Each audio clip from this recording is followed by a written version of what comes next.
الحمد لله وكفى وسلام على عباده الذين اصطفى. أما بعد فأعوذ بالله من الشيطان الرجيم. بسم الله الرحمن الرحيم. إنا أعطيناك الكوثر فصل لربك وانحر إن شانئك هو الأبتر. صدق الله العظيم. وقال النبي صلى الله عليه وسلم: من وجد سعة فلم يضحي فلا يقربن مصلانا، او كما قال علیہ الصلاۃ والسلام. میرے محترم سامعین و ناظرین، عید الاضحیٰ اللہ رب العزت نے مسلمانوں کے لیے خوشی کا دن مقرر کیا ہے. مسلمانوں کے لیے کوئی بھی تہوار وہ نفع سے خالی نہیں، اور ہر تہوار کے ساتھ اللہ تعالیٰ نے عبادت کو جوڑا ہے.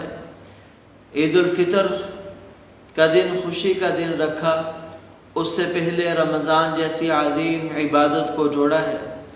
ایسے ہی عید الاضحیٰ، اس کے اندر اللہ رب العزت نے خوشی کا دن رکھا، لیکن اس کے ساتھ حج جیسی عظیم عبادت کو جوڑا ہے اور قربانی جیسی عظیم عبادت کو جوڑا ہے.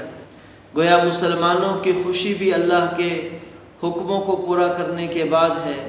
ایک طرف یہ بھی اشارہ ہے کہ مسلمان کی خوشی اسی وقت خوشی ہوتی ہے جب وہ اللہ کے حکموں کو پورا کر لے، جب وہ اللہ رب العزت کی بات کو مان لے. جس مسلمان نے اللہ کی بات کو نہیں مانا، جس مسلمان نے اللہ کے حکموں کو پورا نہیں کیا، وہ اگرچہ ظاہر کے اعتبار سے خوشی میں شریک ہے، حالانکہ وہ شریک ہونے کا حقدار نہیں. اللہ رب العزت نے عید الاضحیٰ کے موقع پر ہمارے لیے کئی سارے سبق اور درس رکھے ہیں. اس بقرہ عید پر اللہ رب العزت نے ہر مسلمان کے لیے ایک درس اور سبق چھوڑا ہے. دنیا کے اندر روحانی اعتبار سے ترقی ہو یا مادی اعتبار سے ترقی ہو، ہر ترقی کے پیچھے بہت زیادہ جذبہ رکھنے والے اور ہمت والے اولو العزم ایسے لوگوں کی قربانیوں کا صدقہ ہوتا ہے کہ وہ لوگ اپنے جسم کی، اپنی جان کی، اپنے جذبات کی قربانی دیتے ہیں، تب جا کر اس دنیا کے اندر بہار آتی ہے. چاہے مادی اعتبار سے ہو، چاہے روحانی اعتبار سے ہو، دونوں بہاریں لوگوں کی اپنی خواہشات کو چھوڑنے پر، جسم کو قربان کرنے پر، مال کو، جذبات کو قربان کرنے پر ہی ملتا ہے. کیونکہ کوئی بھی خیر اس دنیا کے اندر بغیر قربانی کے وجود میں نہیں آتی. آپ کسان کو دیکھ لیں، اگر کسان محنت کرنا چھوڑ دے، اگر کسان قربانی دینا چھوڑ دے، اگر کسان کہے کہ میں سردی کے موسم میں جا کر فصل کو پانی نہیں لگاتا، اگر کسان کہے کہ میں گرمی کی تپتی دھوپ کے اندر جا کر فصل کو نہیں دیکھتا، فصل کو پانی نہیں لگاتا، فصل کی جڑی بوٹیاں نہیں کاٹتا، اپنے جذبات کی، اپنی جان کی، اپنے مال کی قربانی نہ دے، تو وہ ذمہ دار کبھی بھی فصل کو حاصل نہیں کر سکتا. اس کی فصل خراب ہو جائے گی. پھر وہ کسان کی قربانی ہی ہوتی ہے کہ فصل پک جاتی ہے، تیار ہو جاتی ہے، وہ گندم کی صورت میں ہو، وہ کپاس کی صورت میں ہو، وہ سبزیوں کی صورت میں ہو، وہ غلے اور اناج کی صورت میں ہو. تمام غذائی ضرورتیں اس کے پیچھے ایک کسان کی محنت چلتی ہے. کسان محنت کرتا ہے، پھر وہ فصل پک جاتی ہے. اس کے بعد پھر وہ فصل پکنے کے بعد کچھ لوگ قربانی دیتے ہیں. محنت مزدوری کر کے وہ تمام غلہ اور اناج، وہ ضروریات زندگی مارکیٹ تک پہنچائی جاتی ہے. پھر وہاں سے میں اور آپ خرید کر لاتے ہیں اور گھر میں اس کو بنا کر کھا لیتے ہیں. ہر چیز کے پیچھے ایک بہت بڑی جماعت کی محنت اور قربانی لگتی ہے. اس کے بعد جا کر وہ چیز وجود میں آتی ہے. لہٰذا جب انسانی معاشرے میں قربانی دینے کے جذبات کم ہو جاتے ہیں، پھر انسانی چمن میں خزاں ہی خزاں نظر آتی ہے، پھر روح بلندی کی طرف پرواز کرتی نظر نہیں آتی، پھر نت نئی نعمتوں سے بہرہ ہونے کا موقع نہیں ملتا، بلکہ ایسے معاشرے کی، ایسے لوگوں کی ضرورت ہوتی ہے جو قربانی کریں، جس کی قربانی کی وجہ سے اللہ تعالیٰ پورے معاشرے کو روحانی اور مادی دونوں اعتبار سے ترقی دیں۔ ایسی ہی قربانی حضرت عیسیٰ علیہ السلام سے ہزارہ سال پہلے ایک خاندان کے 3 افراد نے دی تھی۔ وہ قربانی ایسی عظیم الشان قربانی تھی کہ اس قربانی کے اندر شریک ہونے والے ایک باپ تھے، دوسری ان کی زوجہ تھی، تیسرا ان کا بیٹا تھا۔ ان تینوں کی قربانی ایسی بے مثال تھی کہ باپ بھی نمونہ میں کامل، بیٹا بھی نمونہ کے لیے بننے کے لیے کامل، اور بیوی بھی نمونہ کے طور پر لوگوں کے لیے آئیڈیل بننے کے لیے کامل تھی۔ ان تینوں افراد نے اپنی جان کی، اپنے مال کی، اپنے جذبات کی، اپنے خواہشات کی قربانی دی، تو اللہ تعالیٰ نے ان کے لیے ایسا علاقہ جو بالکل ویران اور بنجر تھا ان کے لیے آباد کر دیا، اور لوگوں کے دل میں ان کے لیے محبت رکھ دی، اور لوگوں کے لیے ان کو امام اور مقتدا بنا دیا۔ اللہ تعالیٰ نے ان کی قربانی پر دنیا بھی عطا کی، دین بھی عطا کیا۔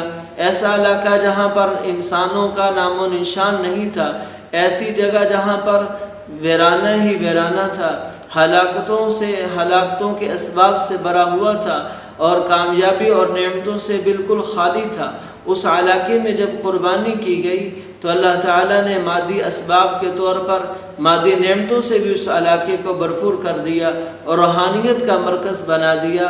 قربانی اعلیٰ درجے کی دی تھی، اور ان کی قربانی سب سے بڑا سبق یہ دیتی ہے کہ اللہ رب العزت کا حکم، اللہ رب العزت کا جب حکم آ جاتا ہے، جب اللہ رب العزت اپنے بندے کو کسی بات کا حکم دے دیتے ہیں، پھر بندے کے لیے یہ مناسب نہیں اللہ رب العزت کے اس حکم کے اندر حکمت ڈھونڈنے کی کوشش کرے، اللہ کے اس حکم کو بس پورا کرنے کے پیچھے چل پڑے۔ ابراہیم علیہ السلام نے جو خواب دیکھا تھا، اس خواب کے اندر انہوں نے اللہ رب العزت کا حکم یہ سمجھا کہ مجھے اپنے بیٹے کو ذبح کرنے کا حکم دیا گیا ہے، چنانچہ انہوں نے اس خواب کو خواب سمجھ کر چھوڑ نہیں دیا، بلکہ اللہ کا حکم مان کر اپنے بیٹے کو ذبح کرنے کے لیے تیار ہو گئے۔ چنانچہ ابراہیم علیہ السلام نے اپنے بیٹے اسماعیل علیہ السلام کو کہا، میرے بیٹے میں نے خواب میں دیکھا ہے کہ میں آپ کو ذبح کر رہا ہوں۔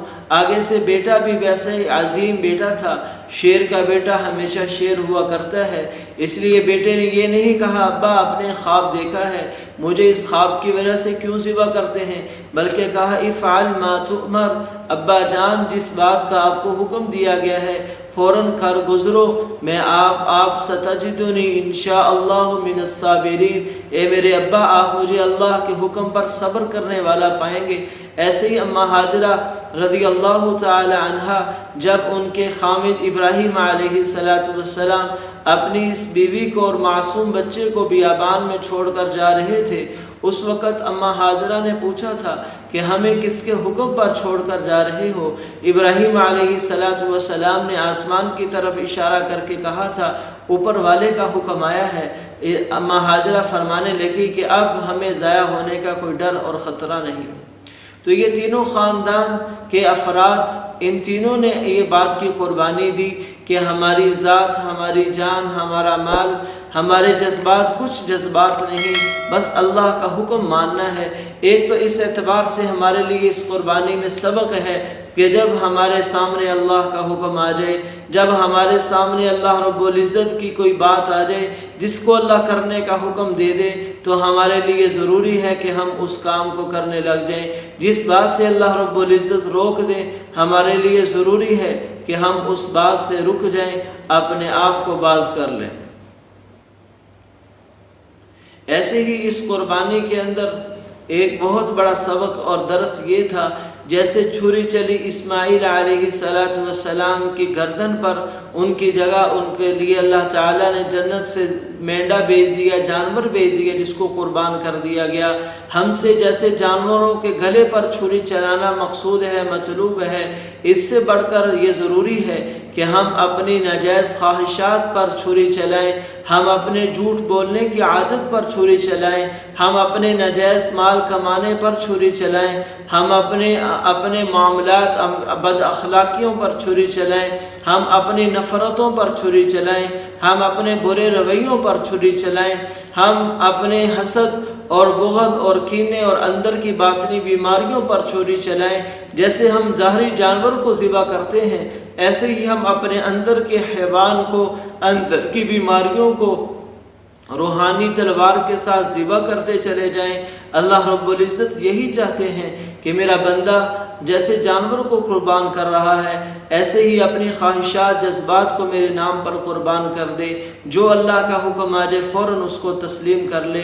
یہ قربانی کا بہت بڑا سبق اور درس ہے تمام مسلمانوں کے لیے۔ اللہ رب العزت ہمیں اس فلسفہ قربانی کو سمجھنے کی توفیق عطا فرمائے، تمام مسلمانوں کی قربانی کو قبول فرمائے۔ مع السلام۔